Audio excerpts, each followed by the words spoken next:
Welcome back to the Deep Dive. Now, if you're a teacher or maybe a leader listening in Bangladesh or, well, really any way that serves these high-stakes educational environments, you know this feeling, right? You teach a concept perfectly on Monday, students seem to get it, they do well on the practice stuff, and then maybe by Thursday it's just gone, like it never happened. It's this silent battle against forgetting that just feels like it undermines all our best work. Oh, absolutely. It's that feeling of teaching for the moment, for the performance right now, but not for later access. And that's exactly why we're diving deep today. The mission here is really moving beyond just temporary learning towards designing experiences that actually build durable memory, knowledge that sticks around past the exam. And our sources, coming from organizations really focused on evidence-based teacher development, they tell us something quite liberating, actually. This forgetting, this knowledge loss. It's not necessarily a sign teachers are failing. It might just be we're asking the brain to work against its own system. Exactly right. We need to set that scientific context straight away. I mean, the painful fact that students forget doesn't mean we're not dedicated. It means we're sort of fighting biology. If we want learning to stick, then memory, the curriculum assessment they all have to line up with how the brain actually works, we're kind of changing the game plan. Okay, let's unpack this. Yeah, let's start right there with that basic science.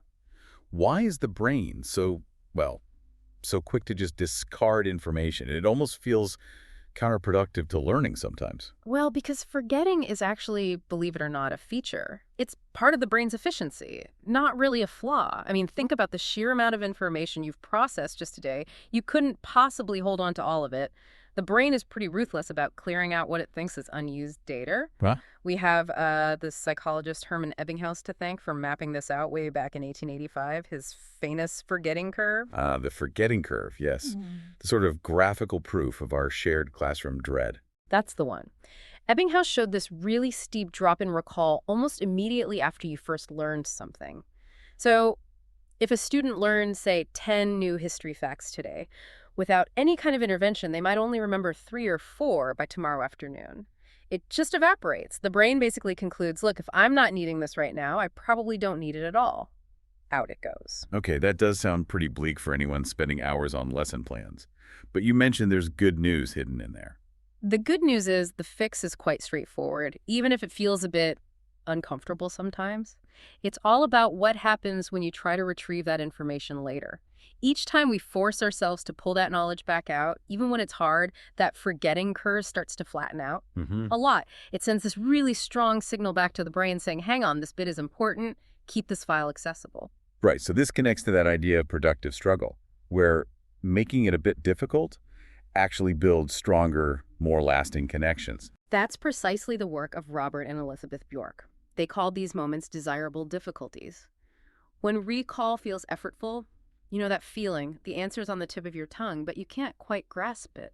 That friction, that struggle, that's the exact moment the memory trace gets stronger. The brain interprets that effort as proof this information is valuable. And Daniel Willingham, who's done so much great work in this area, he sums it up perfectly, doesn't he? Memory is the residue of thought.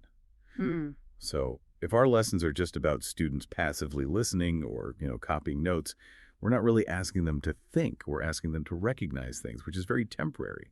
We need to shift things, make sure classrooms demand that kind of effortful thinking that leave that durable residue behind. Exactly. That link difficulty equals depth. That's a real light bulb moment for teachers everywhere, I think. So if we accept that just fighting biology with more repetition isn't the answer, the question becomes, okay, what are the simple, practical tools, maybe 4 key things we can give teachers for those crucial first 5 minutes of a lesson? Okay, so we've got the science. Retrieval and spacing are key. Now let's get practical. For the teacher, maybe dealing with large classes or under serious assessment pressure, how do they actually embed these principles? Like in 3 to 5 minute routines they can realistically use every day. Right. We've got 4 main principles that can really transform that natural forgetting into much stronger remembering. The trick is embedding them, making them regular routines, non-negotiables. First one, spaced practice. The idea is simple. Bringing something back after delay tells the brain it's important. We're not just repeating, we're revisiting. So in the classroom, this might look like starting every lesson with a couple of quick questions on the board from yesterday and from last week.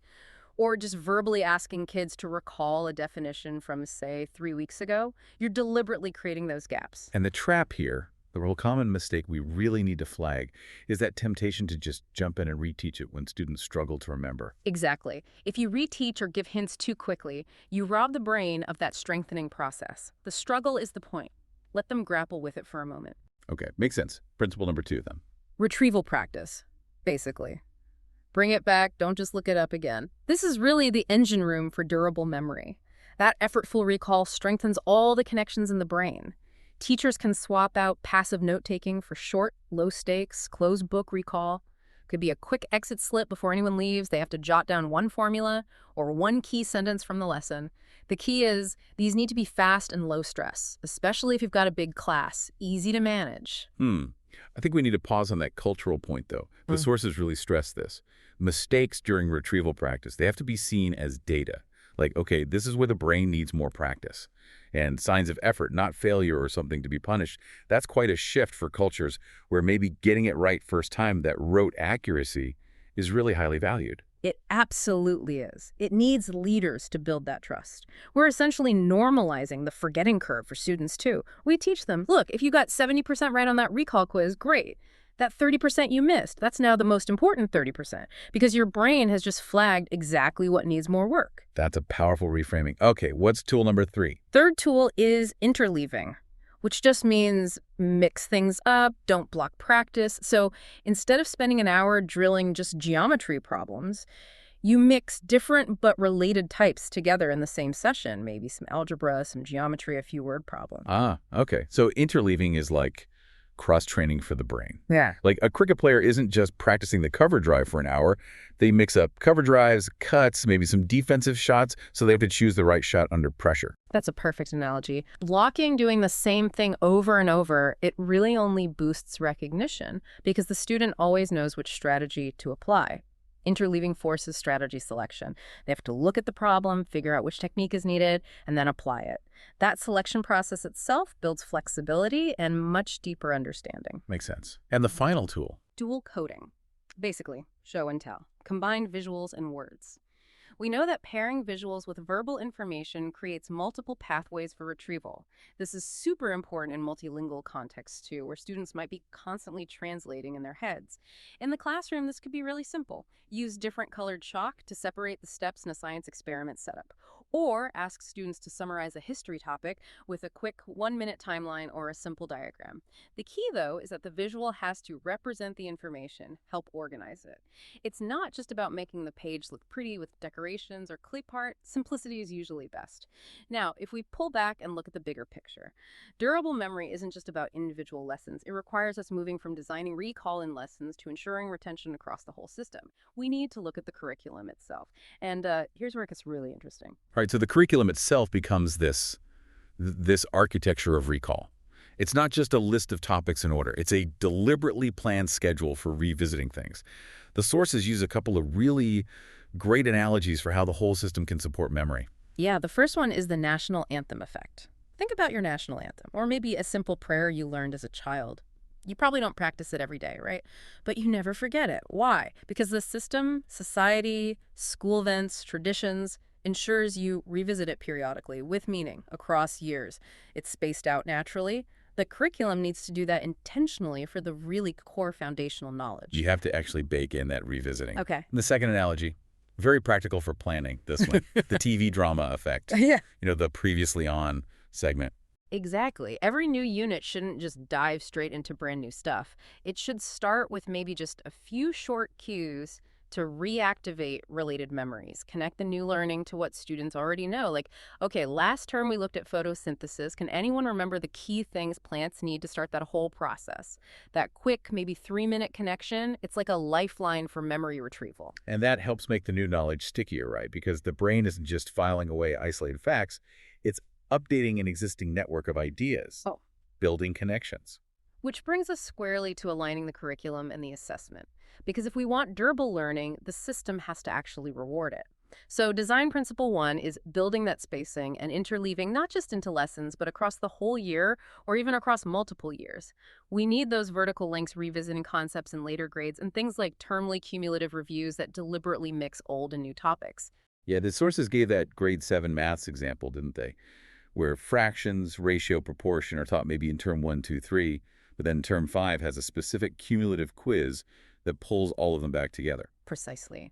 That forces students to keep that older knowledge active, accessible. And then design principle 2, assessment must reward retention. This is often where the pressure of high-stakes exams can kind of undermine everything else. If the tests only ever cover the most recent topic, well, students are just incentivized to cram for that topic and then promptly forget it. Which leads to that really critical finding, the assessment non-negotiable they mentioned. Every quiz, every test should include at least, what was it, 20% of questions from previous units or terms? That's a big shift in how tests are usually designed. It is a big shift, but think what it solves. It directly combats cramming. If students know for a fact that older material will be on the test, it changes their whole study approach. They start studying not just for the next 2 days, but for the next few months. It signals loud and clear. Long-term memory is what we value here. What are the challenges, though, for the person designing that assessment, making sure 20% is older stuff? It must add complexity.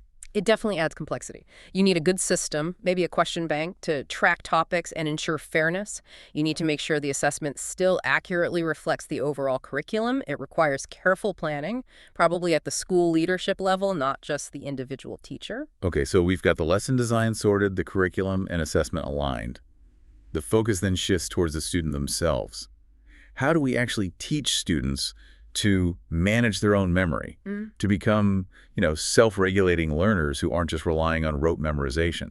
Yeah, this is the crucial handover moment, isn't it? We need to explicitly teach pupils these teachable habits for self-regulation.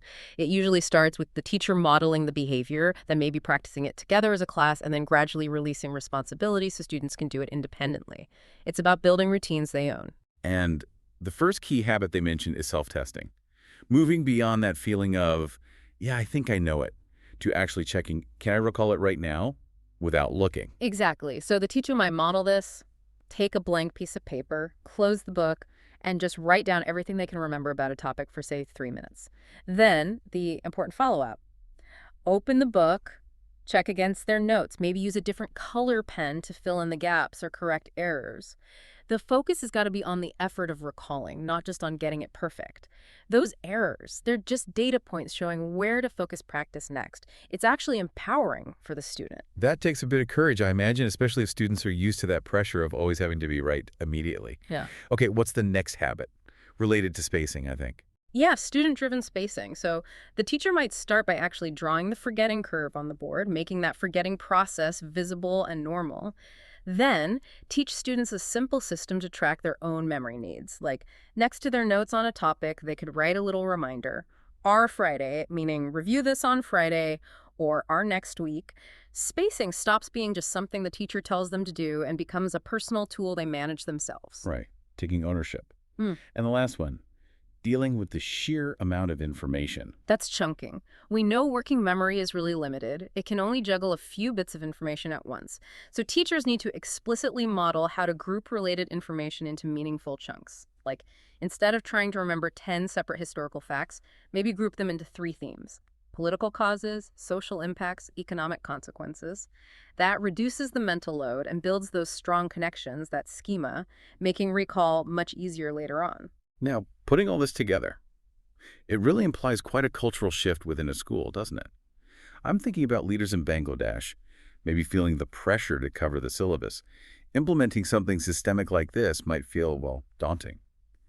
How do leaders make sure this actually sticks? Ensure that valuable 5 minutes for retrieval practice doesn't get squeezed out when time feels tight. That's the million-dollar question, isn't it? And the answer really lies in building and protecting the culture. Implementation absolutely requires trust. A culture where mistakes, especially during retrieval, are genuinely seen as useful data, not as misbehavior or lack of effort. It requires dialogue teachers talking to each other, sharing what's working, which quick recall tasks are effective in their subject, and crucially, it needs active leader support. Leaders focusing on coaching teachers through this, not just checking compliance boxes. And yes, leaders have to be the ones who fiercely protect those first 5 minutes of lesson time for recall practice. They need to champion it as probably the single most high-leverage investment in long-term student learning. The sources had a good rule of thumb for implementation, too. Do fewer things, but do them smarter. Avoid that trap of launching too many initiatives at once. Focus on embedding a few of these powerful science-backed routines really well. Absolutely. What's really essential here is weaving practice, retrieval, and spacing into the very fabric of the system, into the school's culture. Durable learning isn't just about having a well-sequenced curriculum that's just the initial introduction. It's about ensuring students are well-rehearsed in retrieving and using that knowledge. So what does all this mean for the teacher or the school leader listening right now? What's the bottom line? I think it means we need to work smarter, perhaps not just harder. Be really intentional about when and how we ask students to bring knowledge back to mind. By building in these simple, evidence-based routines, we can actually turn that frustrating struggle against forgetting into the very engine that drives lasting, durable knowledge. Let's end on that powerful core message from the source material. Teach less, remember more, because what reappears endures. And maybe here's a final provocative thought for you to take away and reflect on this week as you think about your lessons or your school's approach. You'll know students are becoming truly self-regulating learners when they stop asking you, "Sir, ma'am, will this be in the exam?" And they start asking, "When will we meet this concept again?" Or that shift in focus towards wanting knowledge that lasts. That's the change we need to build towards, together in every classroom.